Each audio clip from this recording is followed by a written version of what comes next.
Giornata caldissima, quasi 30 gradi al Martelli, spettatori 2000 circa. Mister Graziani lascia a disposizione Franchi e ripropone il 4-4-2 con Vignali in campo dal primo minuto ed in attacco l'inedita coppia formata da Noman e Del Sante.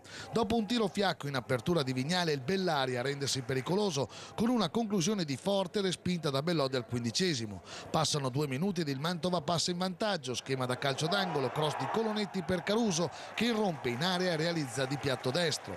La gioia dura solo una manciata di secondi quando l'ottimo Turchetta fa partire un assist al bacio per Decenco che liberissimo ed in mezza girata realizza il gol del pari.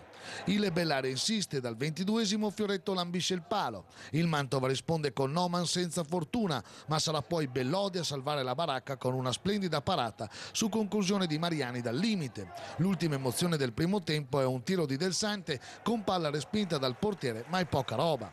La ripresa è sempre peggio, al 10° Buda sfiora il gol ed un minuto dopo erroraccio difensivo di Caruso che consente a Turchetta di involarsi, servire Decenco che sbaglia clamorosamente. Spavento passato nemmeno per sogno, entra Franchi e sfiora il gol, ma subito dopo altra maccheronata tra Fonte e Caruso, ne approfitta ancora Turchetta che infila Bellodi per l'1-2.